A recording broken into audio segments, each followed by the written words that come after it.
ಅಪರಿಹಾರಾನಿಯ ಸೂಕ್ತ ಅಂತಕ್ಕಂಥದ್ರ ಬಗ್ಗೆ ನಾನು ಹೇಳ್ತೀನಿ.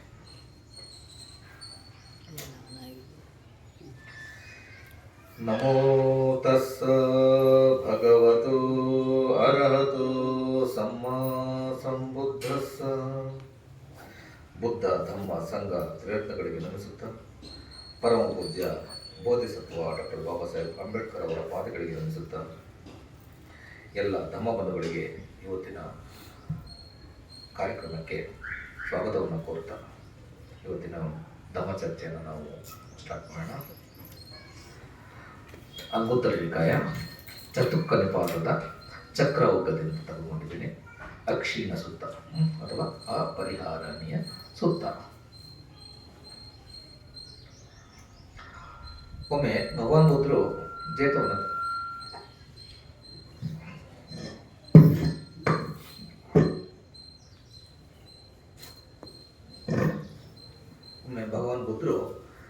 ಜೇತವನದಲ್ಲಿ ತಂಗಿರ್ತಾರೆ. ಜೇತವನ ಅಂತಂದರೆ ಶ್ರಾವಸ್ತಿಯಲ್ಲಿ ಅನಾಥ ಪೀಠಿಕ ದಾನ ಮಾಡ್ತಕ್ಕಂತಹ ಒಂದು ವಿಹಾರ, ಅಲ್ಲಿ ತಂಗಿರ್ತಾರೆ. ಅಲ್ಲಿ ಸಂಜೆ ಸಮಯದಲ್ಲಿ ಬಿಕ್ಕುಗಳಿಗೆ ಈ ಧಮ್ಮವನ್ನು ಹೇಳ್ತಾರೆ.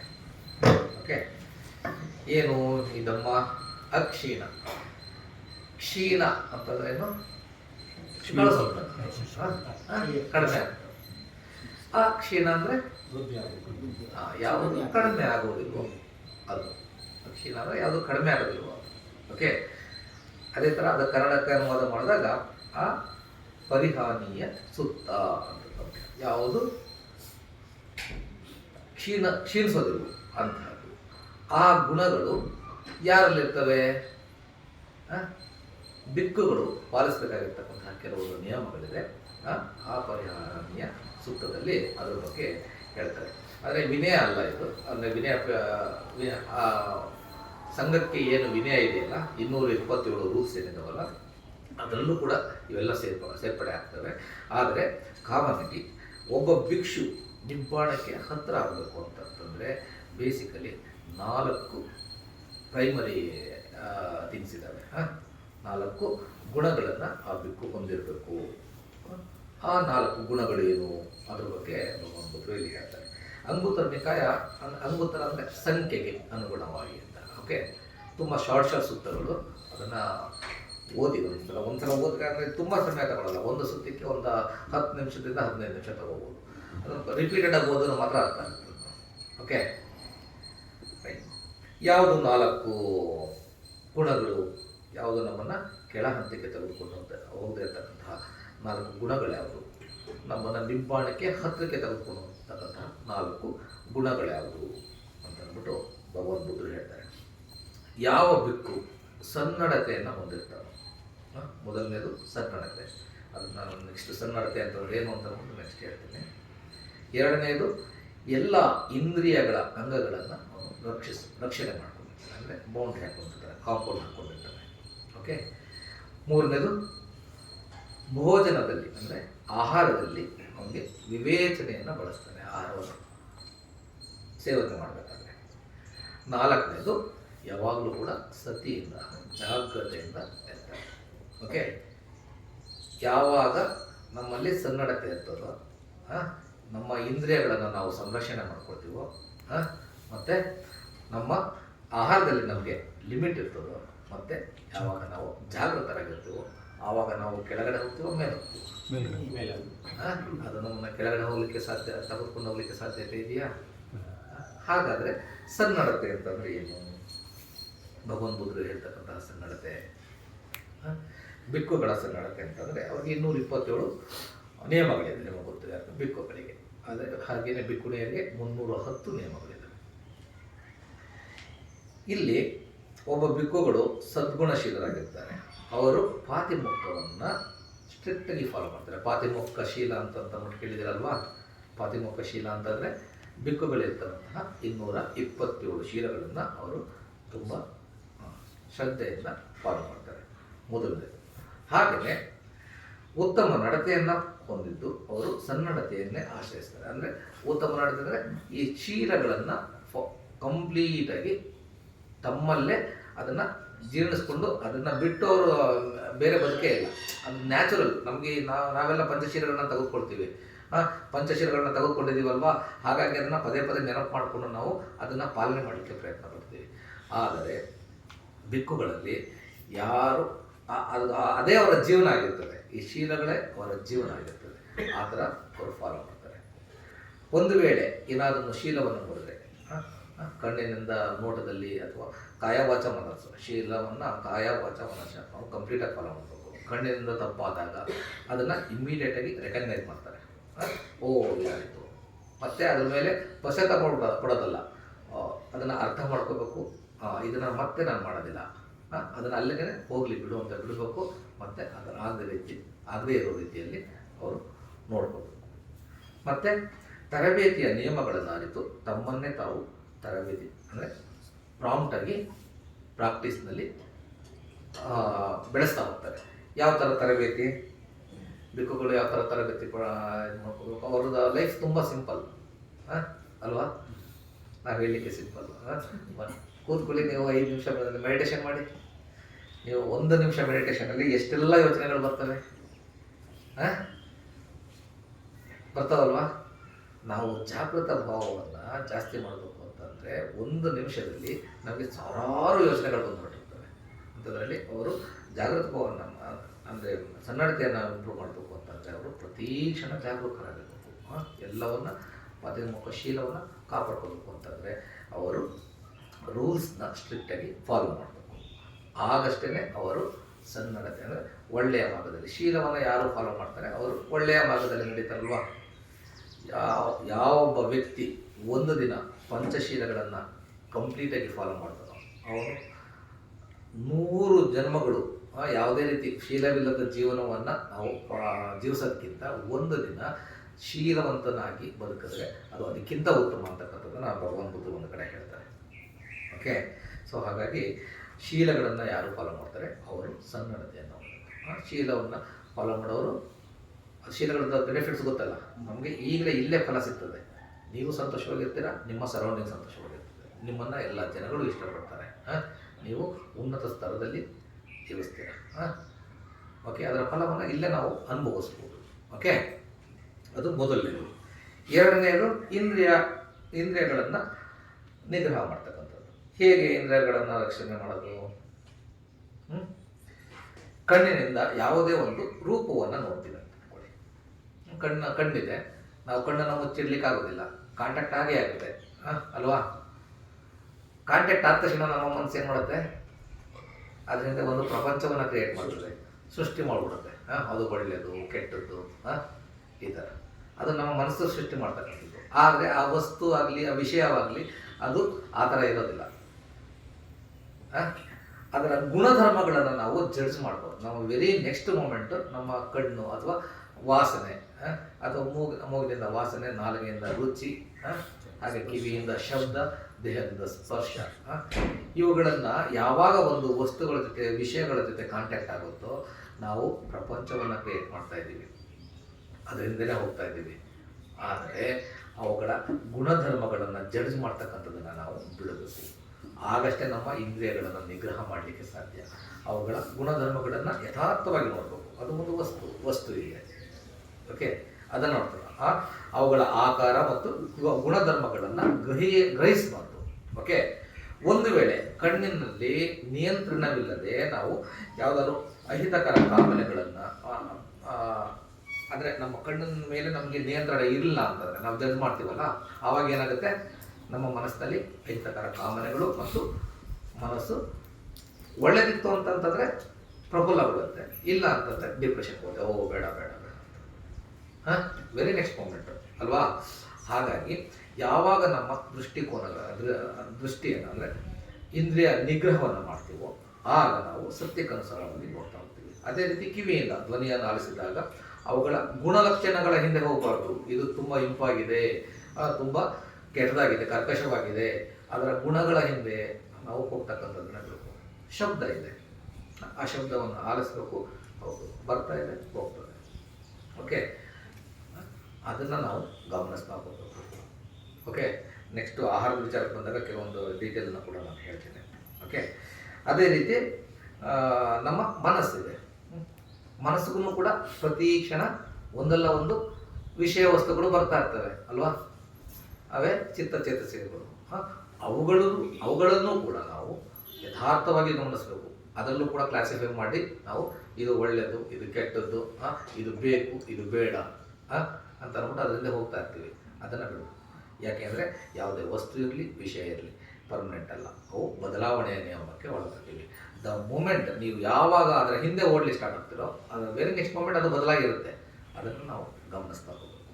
ಓಕೆ, ಈ ರೀತಿ ನಾವು ಇಂದ್ರಿಯಗಳನ್ನು ನಾವು ರಕ್ಷಣೆ ಮಾಡ್ಕೊಳ್ತಾ ಹೋಗಬೇಕು. ನಮ್ಮ ಎಲ್ಲ ಇಂದ್ರಿಯಗಳನ್ನು, ಕಣ್ಣು, ಮೂಗು, ನಾಲಿಗೆ, ಕಿವಿ, ಶಬ್ದ ಮತ್ತು ಮನಸ್ಸು ಕೂಡ ಒಂದು ಇಂದ್ರಿಯ. ಓಕೆ, ಯಾವಾಗ ಈ ಥರ ಮನಸ್ಸನ್ನು ಕೂಡ ನಾವು ನಿಯಂತ್ರಿಸ್ತಾ ಹೋಗ್ತೀವೋ ಆಗ ನಮ್ಮ ಮನಸ್ಸು ಈ ಕಾಮನೆ ಅಂದರೆ ಕೆಟ್ಟ ವಿಚಾರಗಳ ಹಿಂದೆ ನಮ್ಮ ಮನಸ್ಸು ಹೋಗುವುದಿಲ್ಲ. ಮೂರನೇದು ಯಾವ್ದು ಹೇಳಿದೆ ನಾನು? ಮೊದಲನೇದು ಸನ್ಮಡತೆ, ಎರಡನೇದು ಇಂದ್ರಿಯಗಳನ್ನು ನಿಗ್ರಹಿಸ್ತಕ್ಕಂಥದ್ದು, ಮೂರನೇದು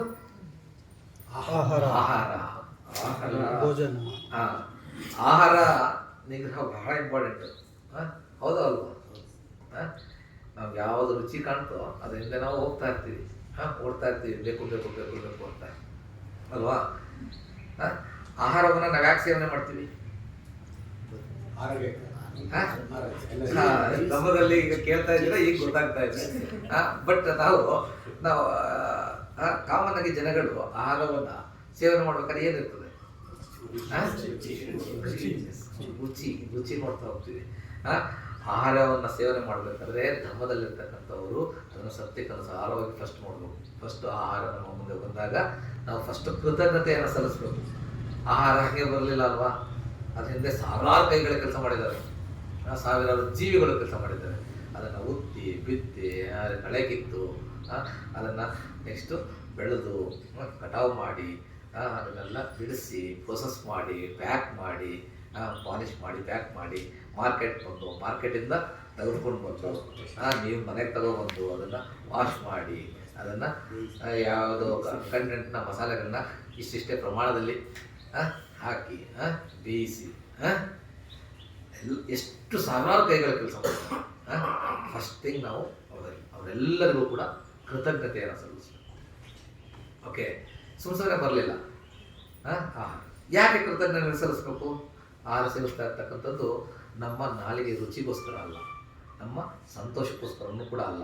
ನಾವು ಅಂದ್ಕೊಂಡಿದ್ದೀವಿ ಎಲ್ಲ ರುಚಿಗೋಸ್ಕರ ಸಂತೋಷಕ್ಕೋಸ್ಕರ ಅಂತ ಅಂದ್ಬಿಟ್ಟು ಮತ್ತೆರ್ಸೋದಕ್ಕಾಗಲಿ, ದೇಹದ ಸೌಂದರ್ಯವನ್ನು ವೃದ್ಧಿಸ್ಕೊಳ್ಳೋದಕ್ಕಾಗಲಿ ಅಥವಾ ಆಕರ್ಷಣೆಗಾಗಲಿ ನಾವು ಸೇವಿಸೋದಿಲ್ಲ. ಅದನ್ನು ಸೇವಿಸ್ತಕ್ಕಂತಹ ಮೂಲ ಉದ್ದೇಶ ನಮ್ಮ ದೇಹವನ್ನು ಚೆನ್ನಾಗಿಟ್ಕೊಂಡು, ನಮ್ಮ ದೇಹವನ್ನು ಯಾಕೆ ಚೆನ್ನಾಗಿಟ್ಕೋಬೇಕು? ನಮ್ಮಲ್ಲಿ ಜ್ಞಾನ ಏನು ಉತ್ಪತ್ತಿ ಆಗುತ್ತಲ್ಲ, ಆ ಜ್ಞಾನವನ್ನು ಉತ್ಪತ್ತಿ ಮಾಡಬೇಕು ಅಂದರೆ ಈ ದೇಹ ಸಪೋರ್ಟ್ ಮಾಡುತ್ತೆ. ಮನಸ್ಸು ಮತ್ತು ದೇಹ ಪಂಚಕಂದಗಳಿಂದ ಕೂಡಿದೆ ಅಲ್ವಾ. ಈ ದೇಹ ನಾವು ಒಬ್ಬ ಮನುಷ್ಯ ಇದ್ದಾನೆ ಅಂತಂದರೆ ಪಂಚಕಂದಗಳ ಒಂದು ಕಾಂಬಿನೇಷನ್. ರೂಪಕಂದ, ವೇದನಕಂದ, ಸಂಜ್ಞಾಕಂದ, ಸಂಹಾರಕಂದ ಮತ್ತು ವಿಜ್ಞಾನಕಂದದ ಕಾಂಬಿನೇಷನ್. ಸೊ ಈ ದೇಹದಿಂದನೇ ನಮಗೆ ಸತ್ಯದ ಎನ್ಲೈಟನ್ಮೆಂಟ್ ಆಗಬೇಕು ಅಂತಂದರೆ ಈ ದೇಹದಿಂದನೇ ಸಾಧ್ಯ. ಆ ದೇಹದ ಸಪೋರ್ಟ್ ತಗೊಂಡೇ ನಾವು ಜ್ಞಾನವನ್ನು ಪಡೀಲಿಕ್ಕೆ ಸಾಧ್ಯ. ಒಪ್ಕೋತಿರಲ್ವಾ? ಭಗವಾನ್ ಬುದ್ಧರು ದೇಹದಂಡನೆ ಮಾಡಿದ್ರು. ಯಾವ ಲೆವೆಲ್ ದೇಹದಂಡನೆ ಮಾಡಿದ್ರು? ಆಹಾರವನ್ನು ಬಿಟ್ಟು ಒಂದೊಂದು ದಿನಕ್ಕೆ ಒಂದೇ ಅಗಲ ತಿಂತಿದ್ರು. ಅಗಲ ತಿನ್ನೋ ಆ ದೇಹದಂಡನೆಯನ್ನು ಮಾಡಿದಾಗ ಅವರ ಹೊಟ್ಟೆನ ಮುಟ್ಟಿದ್ರೆ ಸ್ಪೈನಲ್ ಕಾರ್ಡ್ ಅಂದರೆ ಹೊಟ್ಟೆಗಳ ಬಾಡಿ ಸಿಗ್ತಾ ಇತ್ತು. ಅಂದರೆ ಬೆನ್ನು ಮೂಳೆನ ಟಚ್ ಮಾಡ್ಬೋದು. ಅಂತಹ ಒಂದು ನಿಕೃಷ್ಟ ಸ್ಥಿತಿಗೆ ತಲುಪ್ತಾರೆ. ಆಮೇಲೆ ತಲೆ ತಿರುಗಿ ಬಿಡ್ತಾರೆ. ಒಬ್ಬರು ಹಾಲು ಕೊಡ್ತಾರೆ, ಹಾಲು ಸೇವನೆ ಮಾಡಾದ್ಮೇಲೆ ಅವ್ರಿಗೆ ಅರಿವಾಗುತ್ತೆ ಆಹಾರದ ಇಂಪಾರ್ಟೆನ್ಸ್. ನಾನು ಹೋಗ್ತಾ ಇರ್ತಕ್ಕಂತಹ ದಾರಿ ತಪ್ಪಿದೆ, ನನಗೆ ಆಹಾರದ ಅಗತ್ಯ ಇದೆ, ನಾನು ದೇಹವನ್ನು ನಾನು ಸರಿಯಾಗಿ ನೋಡ್ಕೊಳ್ಳಿಲ್ಲ ಅಂತಂತಂದರೆ ನಾನು ಸತ್ಯವನ್ನು ನಾನು ಕಂಡಿಡ್ಕೊಳ್ಳಿಕ್ಕೆ ಸಾಧ್ಯ ಇಲ್ಲ. ಹಾಗಾಗಿ ನನ್ನ ದೇಹಕ್ಕೆ ಎಷ್ಟು ಅಗತ್ಯ ಇದೆಯೋ ಅಷ್ಟು ಆಹಾರವನ್ನು ನಾವು ಸೇವನೆಯನ್ನು ಮಾಡಬೇಕು ಅಂತಕ್ಕಂಥದ್ದನ್ನು ಅರ್ಥ ಮಾಡ್ಕೊಳ್ತಾರೆ. ಆಮೇಲೆ ಆಹಾರ ಸೇವನೆಯನ್ನು ಸ್ಟಾರ್ಟ್ ಮಾಡ್ತಾರೆ. ಅದಾದಮೇಲೆ ಅವರು ಬೋಧಿಯನ್ನು ಮಾಡ್ಕೊಳ್ತಾರೆ. ಆದರೆ ಅವರು ಜೀವನ ಪರ್ಯಂತ ಒಂದೇ ಆಹಾರ ಸೇವನೆ ಮಾಡಿದ್ರು. ಒಂದೇ ಆಹಾರ ಸಾಕಾಗುತ್ತೆ ದಿನಕ್ಕೆ. ಆದರೂ ನಾವು ತುಂಬ ಕಂಡಿದ್ದೆಲ್ಲ ಸ್ವೀಟ್ ನೋಡಿದ್ವ, ಹೊಸ ಸ್ವೀಟ್ ನೋಡಿದ್ವ, ಪಾನಿಪುರಿ ನೋಡಿದ್ವ, ಎಲ್ಲದರಿಂದ ಓಡ್ತಾ ಇರುತ್ತೆ ಮನಸ್ಸು. ಅಗತ್ಯ ಇರೋದಿಲ್ಲ ನಮ್ಮ ದೇಹಕ್ಕೆ, ಆದರೂ ಕೂಡ ಅದರಿಂದ ಹೋಗ್ತಾ ಇರುತ್ತೆ. ಅದನ್ನು ನಾವು ನಿಗ್ರಹಿಸಬೇಕು. ಆಗ ನಮ್ಮ ಮನಸ್ಸನ್ನು ನಿಗ್ರಹ ಮಾಡ್ಕೊಂಡಂಗೆ. ಪಸೆ ನದಿ ರಾಜ ಗೊತ್ತಲ್ವ ನಿಮಗೆ? ಪಸೆ ನದಿ ರಾಜ ಕೋಸಲದ ರಾಜ. ಅವನು ತುಂಬ ದಪ್ಪ ಇರ್ತಾನೆ. ತುಂಬ ದಪ್ಪ ಅಂತಂದರೆ ಅವನೊಂದ್ಸಲ ಊಟ ಮಾಡಿ ಬ್ರೇಕ್ಫಾಸ್ಟ್ ಮಾಡಿ, ಊಟ ಅಲ್ಲ ಬ್ರೇಕ್ಫಾಸ್ಟ್ ಮಾಡಿ ಜೇತವನಿಗೆ ಬರ್ತಾನೆ ಭಗವಾನ್ ಬುದ್ಧನ ನೋಡಲಿಕ್ಕೆ. ತುಂಬ ಹೆವಿ ಆಗಿಬಿಟ್ಟಿರ್ತದೆ, ಎಲ್ಲರೂ ಕೂತ್ಕೊಂಡಿರ್ತಾರೆ, ಇನ್ನು ಕೂರ್ಲಿಕ್ಕೆ ಆಗ್ತಾನೆ ಇರಲ್ಲ. ಓಡಾಡ್ತಾ ಇರ್ತಾನೆ. ಭಗವಾನ್ ಬುದ್ಧರು ಗಮನಿಸ್ತಾರೆ. ಗಮನಿಸ್ಬಿಟ್ಟು ಓ ಮಹಾರಾಜ ಬಾಯಿಲಿ ಅಂತ ಕರೀತಾರೆ. ಹೋಗ್ತಾನೆ. ಯಾಕೆ ಏನು ಸ್ವಲ್ಪ ಗಲಿಬಿಲಿಗೊಂಡಿದೆಯಲ್ಲ, ಆರೋಗ್ಯ ಸರಿ ಇದೆಯಾ ಅಂತ ಅಂದ್ಬಿಟ್ಟು. ಆಗ ಅವನು ಹೇಳ್ತಾನೆ, ಭಗವಾನ್ರೇ ನಾನು ಇವತ್ತು ಸ್ವಲ್ಪ ಜಾಸ್ತಿ ತಿನ್ಬಿಟ್ಟೆ, ಆಗ್ತಾ ಇಲ್ಲ ಕೂರ್ಲಿಕ್ಕೆ ನನಗೆ ಅಂತ. ನಾನು ಕೂರ್ಲಿಕ್ಕೆ ಹೋಗ್ತಾ ಇಲ್ಲ, ದಮ್ಮವನ್ನು ಹೇಳ್ತಾ ಇದ್ರೆ ಕೇಳಿಸ್ಕೊಳ್ಳಿಕ್ಕೂ ಆಗ್ತಾ ಇಲ್ಲ. ಆಗ ಭಗವಾನ್ ಬುದ್ಧರು ಹೇಳ್ತಾರೆ, ಆಹಾರದಲ್ಲಿ ಕಂಟ್ರೋಲ್ ಇರಬೇಕು. ಒಂದು ಸುತ್ತ ಬರ್ತದೆ ಆಹಾರ, ಅದು ಇದನ್ನು ಮರ್ತ್ಬಿಟ್ಟಿದ್ದೀನಿ ನಾನು, ಅದು ನೆನಪಾದಾಗ ಮುಂಚೆ ಹೇಳಿದ್ದೀನಿ, ಇದ್ರ ಬಗ್ಗೆ ನಾನು ಹೇಳಿದ್ದೀನಿ, ನೆನಪಾದಾಗ ನಾನು ಮತ್ತೆ ಹೇಳ್ತೀನಿ. ಓಕೆ, ಆಹಾರವನ್ನು ನೀನು ಕಂಟ್ರೋಲ್ ಮಾಡಬೇಕು. ಭೋಜನಂ ವೀತ ಮತ್ತನ್ಯತ ಅಂತ ಅಂದ್ಬಿಟ್ಟು ಹೇಳ್ತಾರೆ. ಅಂದರೆ ಆಹಾರದ ಮೇಲೆ ನಿಮಗೆ ಕಂಟ್ರೋಲ್ ಇಲ್ಲ ಅಂತಂದರೆ ನಿನ್ನ ಆರೋಗ್ಯ ಹಾಳಾಗುತ್ತೆ. ಸೊ ಆರೋಗ್ಯದ ಮೇಲೆ, ಆ ಆಹಾರದ ಮೇಲೆ ನೀನು ಕಂಟ್ರೋಲ್ ಮಾಡು ಅಂತ ಹೇಳ್ತಾರೆ.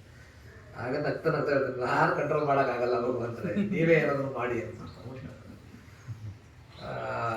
ನಾನೊಂದು ಸೂತ್ರವನ್ನು ಹೇಳ್ಕೊಡ್ತೀನಿ, ನೀನು ಅದನ್ನು ಫಾಲೋ ಮಾಡು ನೀನು ಅಂತ ಅವ್ರು ಹೇಳ್ತಾರೆ. ಅಯ್ಯೋ, ನನಗೆ ಒಂದು ಲೈನ್ ನೀವು ಹೇಳಿದ್ರೆ ನನಗೆ ಮಗ್ ಮಾಡೋಕ್ಕಾಗಲ್ಲ, ನೀವು ಒಂದು ಸೂತ್ರ ಕೊಟ್ಬಿಟ್ರೆ ನನಗೆ ಮಗ್ ಮಾಡೋಕ್ಕಾಗತ್ತಾ? ಆಗೋದಿಲ್ಲ ಅಂತ ಅವ್ರು ಹೇಳ್ತಾರೆ. ಆಗ ಅವನ ಬಾಬಾ ಇರ್ತಾನೆ ಅಲ್ಲಿ, ಸುದರ್ಶನ ಅಂತ ಸುದರ್ಶನ ಅಂತ ಅವನು ಕರೆದು ಹೇಳ್ತಾರೆ, ಸುದರ್ಶನ ನೀನು, ನಾನು ನಿಮಗೆ ಒಂದು ಇದನ್ನು ಹೇಳ್ಕೊಡ್ತೀನಿ ಸೂತ್ರವನ್ನು, ನೀನು ಅದನ್ನು ಪ್ರತಿದಿನ ಅದನ್ನು ಪಠಣ ಮಾಡಬೇಕು. ಯಾವಾಗ ಪಠಣ ಮಾಡಬೇಕು? ಊಟದ ಟೈಮಲ್ಲಿ. ಲಾಸ್ಟ್ ತುತ್ತು ಇದೆಯಲ್ಲ, ಲಾಸ್ಟ್ ತುತ್ತನ್ನ ಅವನು ಸೇವಿಸ್ಬೇಕಾದ್ರೆ ಈ ಸೂತ್ರವನ್ನು ನೀನು ಜೋರಾಗಿ ಹೇಳ್ಬೇಕು ಅವನ ಮುಂದೆ. ಅವನ ಸೂತ್ರವನ್ನು ಹೇಳ್ತಾ ಇದ್ದ ತಕ್ಷಣ ನೀನು ಆ ಆಹಾರವನ್ನು ಲಾಸ್ಟ್ ತುತ್ತನ್ನ ಸೇವನೆ ಮಾಡಬೇಡ, ಅದನ್ನು ಪ್ರಾಣಿಗಳಿಗೆ, ಪಕ್ಷಿಗಳಿಗೆ ಅಂತ ಅಂದ್ಬಿಟ್ಟು, ಅಂದರೆ ಜೀವಿಗಳಿಗೆ ದಾನವನ್ನಾಗಿ ನಾನು ಹೇಳ್ತೀನಿ ಅಂತ ಅಂದ್ಬಿಟ್ಟು ಸೆಪ್ರೇಟಾಗಿ ಇರ್ತೀನಿ. ಆಮೇಲೆ ಇವನು ಸುದರ್ಶನ ಹೇಳ್ತಾರೆ, ನೀನು ಅಡುಗೆ ಮನೆಯಲ್ಲಿ ಅಡುಗೆ ಮಾಡೋರು ಭಟ್ರು ಇರ್ತಾರಲ್ಲ, ಅವ್ರ ಹತ್ರ ನೆಕ್ಸ್ಟ್ ಬಡಿಸ್ಬೇಕಾದ್ರೆ ಆ ತುತ್ತನ್ನ ಕಡಿಮೆ ಮಾಡಬೇಕು. ಒಂದು ತುತ್ತು ಏನು ಕಡಿಮೆ ಆಯ್ತಲ್ಲ, ಅದೇ ಥರ ಪ್ರತಿದಿನ ಸ್ವಲ್ಪ ಒಂದೊಂದೇ ತುತ್ತು ಕಡಿಮೆ ಮಾಡ್ತಾ ಹೋಗ್ಬೇಕು. ಆ ಥರ ಕಂಟ್ರೋಲ್ ಮಾಡುವಂತ ಹೇಳ್ತಾರೆ. ಕಂಟ್ರೋಲ್ ಮಾಡ್ತಾನೆ ಯಾರು? ಸುದರ್ಶನ. ಅದಾದಮೇಲೆ 6 ತಿಂಗಳ ನಂತರ ಮತ್ತೆ ಬರ್ತಾನೆ, ತುಂಬ ಸಣ್ಣಾಗಿರ್ತಾನೆ, ಕಂಫರ್ಟಬಲ್ ಆಗಿ ಬಂದು ಭಗವಾನ್ ಬುದ್ಧರಿಗೆ ಬಂದು ಅವನು ಪಸೆ ನದಿ ಭಗವಾನ್ ಬುದ್ಧರ ಹತ್ರ ಬಂದು, ನೀವು ಕೊಟ್ಟಂಥ ಸೂತ್ರದಿಂದ ನಾನು ತುಂಬ ಆರೋಗ್ಯವಾಗಿದ್ದೀನಿ ಭಗವಾನ್ರೆ, ನಾನು ಇವಾಗ ಎಲ್ಲಿ ಬೇಕಾದ್ರೂ ಕೂತ್ಕೋಬೋದು, ಎಷ್ಟೊತ್ತು ಬೇಕಾದ್ರೂ ನಾನು ಧಮ್ಮವನ್ನು ಕೇಳಿಸ್ಬೋದು, ಕಾನ್ಸಂಟ್ರೇಷನ್ ಕೂಡ ನಂದು ಇಂಪ್ರೂವ್ ಆಗಿದೆ ಅಂತ ಅಂದ್ಬಿಟ್ಟು ಭಗವಾನ್ ಬುದ್ಧರಿಗೆ ಬಂದು ಹೇಳ್ತಾರೆ. ಆ ಒಂದು ಇನ್ಸಿಡೆನ್ಸ್ ತುಂಬ ಚೆನ್ನಾಗಿದೆ, ದೊಡ್ಡದಿದೆ, ಅದು ಸುತ್ತಗಳೆಲ್ಲ ಬರ್ತವೆ ಅದರಲ್ಲಿ. ಇದರಲ್ಲೇ ಅವರು ಇದು ಧಮ್ಮಪದದ ಒಂದು ಗಾದೆ ಬರ್ತದೆ, ಆರೋಗ್ಯಂ ಪರಮಾಲಾಭ, ಸಂತುಷ್ಟಿ ಪರಮಧನಂ, ವಿಶ್ವಾಸ ಪರಮಜ್ಞಾತಿ, ನಿಬ್ಬಾಣ ಪರಮ ಸುಖಂ ಅಂತ ಹೇಳ್ಬಿಟ್ಟು ಧಮ್ಮಗಾತ ಬರ್ತಕ್ಕಂಥದ್ದು, ಧಮ್ಮಪದ ಗಾತ ಬರ್ತಕ್ಕಂಥದ್ದು ಆ ಇದರಲ್ಲಿ.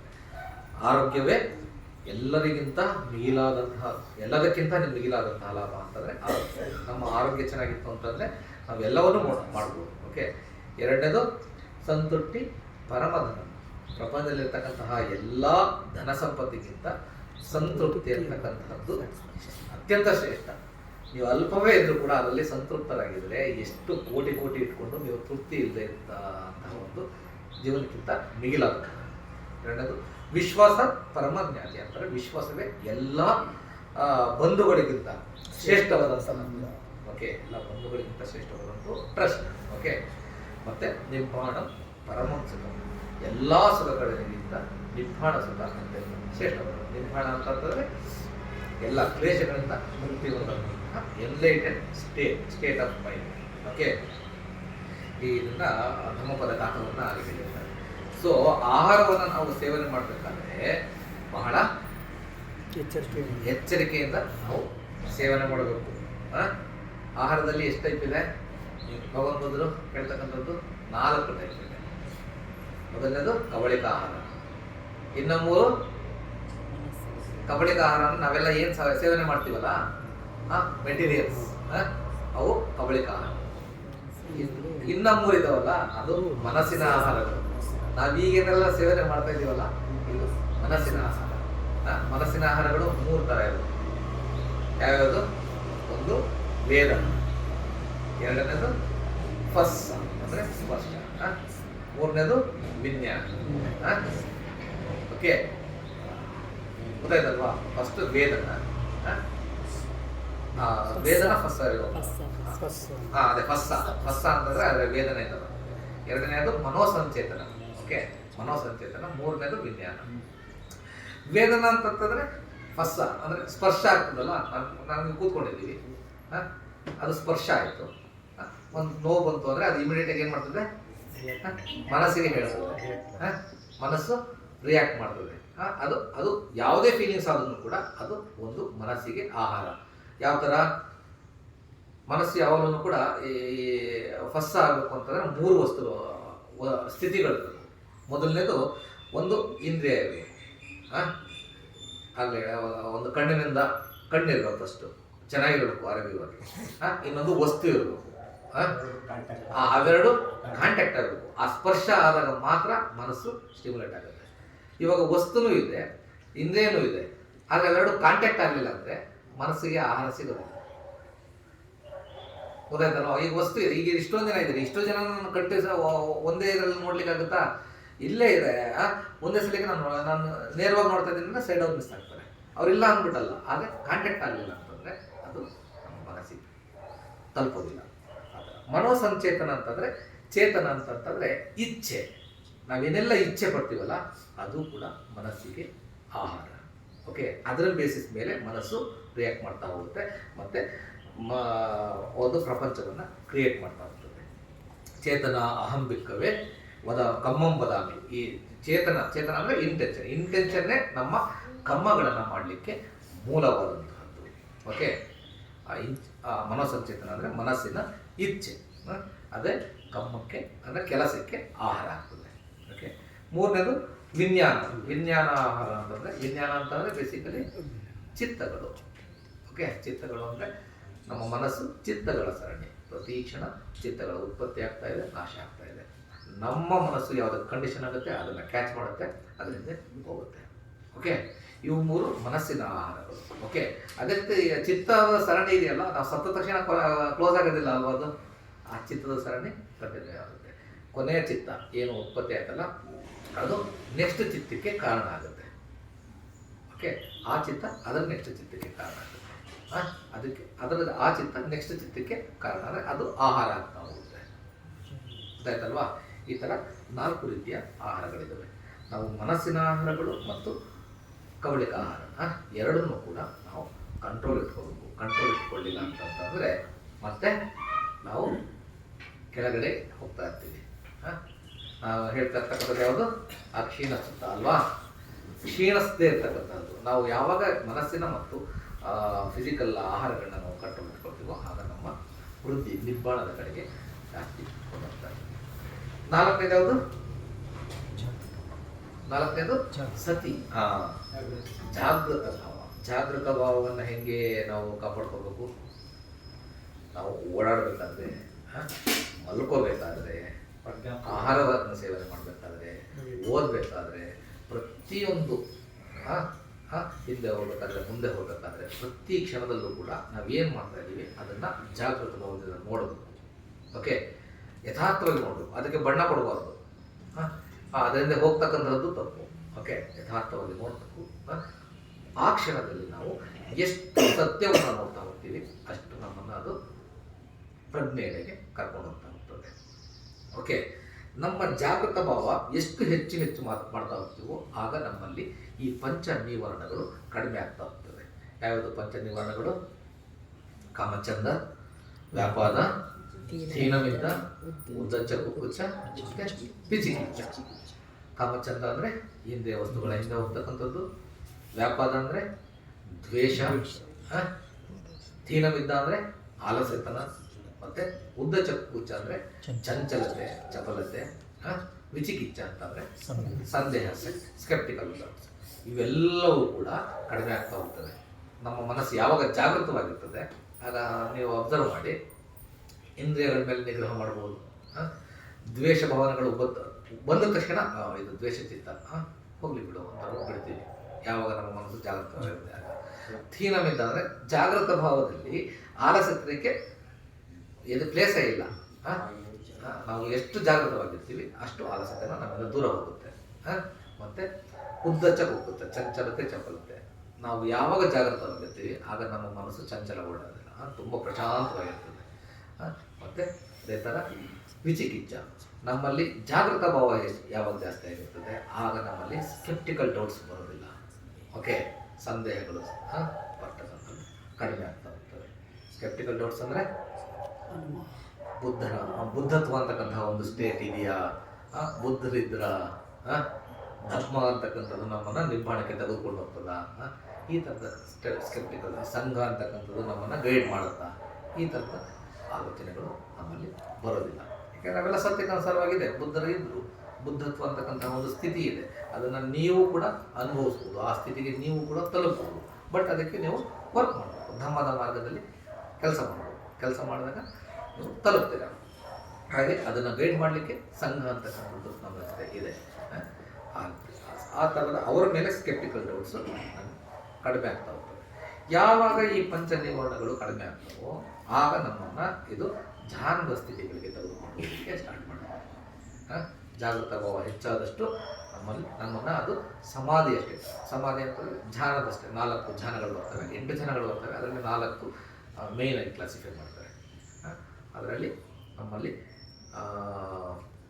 ವಿಚಾರ, ವಿತರ್ಕ, ಪ್ರೀತಿ, ಸುಖ, ಏಕಾಗ್ರತೆ ಅಂತಕ್ಕಂಥದ್ದು 5 ಅಂಶಗಳು ಬರ್ತವೆ. ಮೊದಲನೇ ಧ್ಯಾನವನ್ನು ನಮ್ಮ ಈ ಪಂಚನಿವರಣಗಳು ನಾಶ ಆದ ತಕ್ಷಣ ನಾವು ರೆಡಿಯಾಗಿರ್ತೀವಿ ಧ್ಯಾನಗಳನ್ನ ಸ್ಥಿತಿಗೆ ಎಂಟ್ರಾಗಲಿಕ್ಕೆ.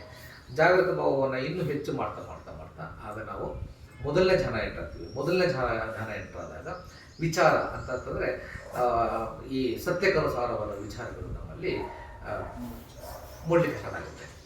ಓಕೆ, ಅದನ್ನೇ ಕಂಟಿನ್ಯೂ ಮಾಡ್ತಾ ಮಾಡ್ತಾ ಮಾಡ್ತಾ ಮಾಡ್ತಾ ಅಷ್ಟಕ್ಕೆ ಸೀಮಿತ ಆಗಲ್ಲ. ಇನ್ವೆಸ್ಟಿಗೇಟ್ ಮಾಡ್ಲಿಕ್ಕೆ ಸ್ಟಾರ್ಟ್ ಮಾಡ್ತೀವಿ ನಾವು. ಅವನ್ನೆಲ್ಲ ಯಾವುದು ಒಳ್ಳೆಯದು ಯಾವುದು ಕೆಟ್ಟದ್ದು ಅಂತಕ್ಕಂಥದ್ದನ್ನು ಮನಸ್ಸು ಇನ್ವೆಸ್ಟಿಗೇಟ್ ಮಾಡ್ಲಿಕ್ಕೆ ಸ್ಟಾರ್ಟ್ ಮಾಡುತ್ತೆ. ಅದು ವಿತರ್ಕ. ಓಕೆ, ಆ ವಿತರ್ಕ ಕೂಡ ಅಲ್ಲಿಗೆ ಇಲ್ಲ, ಅದು ಕಡಿಮೆ ಆದಾಗ ನೆಕ್ಸ್ಟು ಧ್ಯಾನ, 3ನೇ ಧ್ಯಾನವನ್ನು ನಾವು ಎಂಟ್ರಾಗ್ತೀವಿ. 3ನೇ ಧ್ಯಾನವನ್ನು ಎಂಟ್ರಾದಾಗ ತುಂಬ ನಮ್ಮ ಮನಸ್ಸಿನಲ್ಲಿ ಉತ್ಕೃಷ್ಟವಾದ ಒಂದು ಸುಖದ ಅನುಭವ ಆಗ್ತದೆ. ಅದು ಪ್ರೀತಿ ಅಂತಕ್ಕಂಥದ್ದು ಪಾಳಿ ಭಾಷೆ, ಅದು ಸುಖದ ಅನುಭವ. ಅದಕ್ಕೂ ಕೂಡ ನಿಲ್ಲಬಾರ್ದು. ಅದನ್ನೇ ನಮ್ಮ ಜಾಗೃತ ಭಾವನೆ ಇನ್ನೂ ಹೆಚ್ಚು ಮಾಡ್ತಾ ಮಾಡ್ತಾ ಮಾಡ್ತಾ ಮಾಡ್ತಾ ನೆಕ್ಸ್ಟು ಆನಂದ, ಉತ್ಕೃಷ್ಟವಾದ ಪ್ರಪಂಚದಲ್ಲಿರ್ತಕ್ಕಂಥ ಎಲ್ಲ ಸಂತೋಷಗಳಿಗಿಂತ ಉತ್ಕೃಷ್ಟವಾದ ಆನಂದ ಉತ್ಪತ್ತಿ ಆಗುತ್ತೆ. ಅದು ಪ್ರೀತಿ, ಸುಖ. ಸುಖ ಅಂತಂದರೆ ಇಲ್ಲಿ ಆನಂದ. ಓಕೆ, ಪ್ರೀತಿ ಅಂದರೆ ಅದು ಜಾಯ್. ಓಕೆ, ಸುಖ ಅಂತಕ್ಕಂತಹ ಪಾಡಿ ವರ್ಡು ನಮ್ಮಲ್ಲಿ ಆನಂದ, ಉತ್ಕೃಷ್ಟವಾದ ಆನಂದ. ಮತ್ತು ಅಲ್ಲಿಗೆ ನಿಲ್ಲಬಾರ್ದು, ಆ 3ನೇ ಧ್ಯಾನಕ್ಕೆ ನಿಲ್ಲಬಾರ್ದು. ಮತ್ತು ನಮ್ಮ ಏಕಾಗ್ರತೆಯನ್ನು, ನಮ್ಮ ಜಾಗೃತ ಭಾವವನ್ನು ಇನ್ನೂ ಜಾಸ್ತಿ ಮಾಡಿದಾಗ ಆಗ ನಮ್ಮ ಮನಸ್ಸು ಏಕಾಗ್ರ ಭಾವದ ಕಡೆಗೆ ಹೋಗ್ತದೆ, ಕಾನ್ಸಂಟ್ರೇಷನ್ ಕಡೆ ಹೋಗುತ್ತೆ. ಅದು 4ನೇ ಧ್ಯಾನ. ಓಕೆ, ಆಗ ನಮ್ಮ ಮನಸ್ಸು ಎಲ್ಲವನ್ನು ಕೂಡ ಉಪೇಕ್ಷ ಭಾವದಿಂದ ಸುಖ, ದುಃಖ, ಆಸೆ, ನಿರಾಸೆ, ಜಯ, ಪರಾಜಯ ಎಲ್ಲವನ್ನು ಕೂಡ ಸಮತಾಭಾವದಿಂದ ನೋಡಲಿಕ್ಕೆ ಸ್ಟಾರ್ಟ್ ಮಾಡುತ್ತೆ. ಓಕೆ, ಆ ಸ್ಟೇಟ್ಗೆ ನಾವು ತೆಗೆದುಕೊಂಡ್ಬೇಕು. ಸೊ ಅವು ನಮ್ಮನ್ನು ಯಾವ ಕಡೆ ಕರ್ಕೊಂಡು ಹೋಗ್ತವೆ? ನಿರ್ಮಾಣದ ಕಡೆಗೆ ಕರ್ಕೊಂಡು ಹೋಗ್ತವೆ, ನಮ್ಮನ್ನು ಕೆಳಗಡೆಗೆ ಕರ್ಕೊಂಡು ಹೋಗೋದಿಲ್ಲ. ಸೊ ಹಾಗಾಗಿ ಇವು ಆ ಕ್ಷೀಣ ಗುಣಗಳು. ಓಕೆ, 4 ಇವುಗಳನ್ನ ಭಗವಾನ್ ಬುದ್ಧರು ಯಾರಿಗೆ? ಭಿಕ್ಷುಗಳಿಗೆ ಹೇಳ್ತಾರೆ. ಶೀಲೆ ಪತಿಟ್ಟಿತೋ ಬಿಕ್ಕು ಇಂದ್ರಿಯೇ ಸೂಚ ಸಮೂತೋ ಭೋಜನಂ ಪೀಚ ಮತ್ತನ್ಯು ಜಾಗರೀಯಂ ಅನುಯುಜ್ಯತಿ ಏವಂ ವಿಹಾರಿ ಆತಾಪಿ ಅಹೋರತ್ತಮತ್ತಂದಿತೋ ಭಾವಾಯಂ ಕುಶಲಂ ಧಮ್ಮಂ ಯೋಗಕ್ಷೇಮಸ್ಸ ಪಥ್ಯ ಅಂದರೆ ಸನ್ನಡತೆಯಲ್ಲಿ ಪ್ರತಿಷ್ಠಾಪಿತರು, ಇಂದ್ರಿಯಗಳನ್ನು ನಿಗ್ರಹ ಮಾಡಿದಂಥವರು, ಭೋಜನದಲ್ಲಿ ಅಂದರೆ ಭಕ್ಷ್ಯದಲ್ಲಿ ವಿವೇಚನೆ ಉಳ್ಳಂಥವರು, ಸದಾ ಎಚ್ಚರಿಕೆಯ ಭಾವದಲ್ಲಿರ್ತಕ್ಕಂಥವರು. ಇವರು ಯಾವಾಗಲೂ ಉತ್ಸಾಹದಲ್ಲಿರ್ತಾರೆ. ಮತ್ತು ಹಗಲು ರಾತ್ರಿ ವಿಶ್ರಾಂತಿಯನ್ನು ತೆಗೆದುಕೊಂಡ್ರೆ ಪರಿಶ್ರಮವನ್ನು ಹೆಚ್ಚು ಹೆಚ್ಚು ಮಾಡ್ತಾರೆ. ಆ ಪರಿಶ್ರಮದ ಫಲವಾಗಿ ಅವರು ನಿರ್ವಾಣದ ಕಡೆಗೆ, ನಿರ್ವಾಣದ ಸುಖವನ್ನು, ಎಲ್ಲ ಕ್ಲೇಶಗಳಿಂದ ಮುಕ್ತಿಯನ್ನು ಪಡೆದು ನಿರ್ವಾಣ ಸುಖವನ್ನು ಅನುಭವಿಸ್ತಾರೆ, ನಿರ್ವಾಣದ ಹೊಸ್ತಿಲಿರ್ತಾರೆ ಅಂತಕ್ಕಂಥದ್ದನ್ನು ಭಗವಂತರು ಭಿಕ್ಕುಗಳಿಗೆ ಹೇಳ್ತಾರೆ. ಇದು ಅಕ್ಷೀಣ ಸೂತ್ರ, ಅಂಗುತ್ತರ ನಿಕಾಯದ ಚತುರ್ಕ ನಿಪಾತದಲ್ಲಿ ಬರ್ತದೆ. ಚಕ್ರವರ್ಗ ಅಂದರೆ ಎಲ್ಲ ವರ್ಗಗಳಿದ್ದಾವೆ, ಅದರಲ್ಲೆಲ್ಲ ಶಾರ್ಟ್ ಸೂತ್ರಗಳಿದ್ದಾವೆ. ಅದರಿಂದ ನಾನು ಕೇಳಿದ್ದು ಇಷ್ಟನ್ನು ಹೇಳ್ತಾ ಇವತ್ತಿನ ಈ ಧರ್ಮ ಪ್ರವಚನವನ್ನು ನಾನು ಮುಕ್ತಾಯ ಮಾಡ್ತೀನಿ. ಅದು ಧರ್ಮಕ್ಕೆ ರಿಲೇಟೆಡ್ ಅನುಮಾನಗಳಿರ್ತೀನಿ ಹೇಳ್ಬೋದು. ಭವತು ಸರ್ವಮಂಗಳಂ ರಕ್ಷಂತು ಸರ್ವದೇವತಾ ಸರ್ವಬುದ್ಧಾನುಭಾವೇನ ಸರ್ವಧರ್ಮಾನುಭಾವೇನ ಸರ್ವಸಂಘಾನುಭಾವೇನ ಸದಾ ಸ್ವಸ್ತಿ ಭವಂತು ತೇ.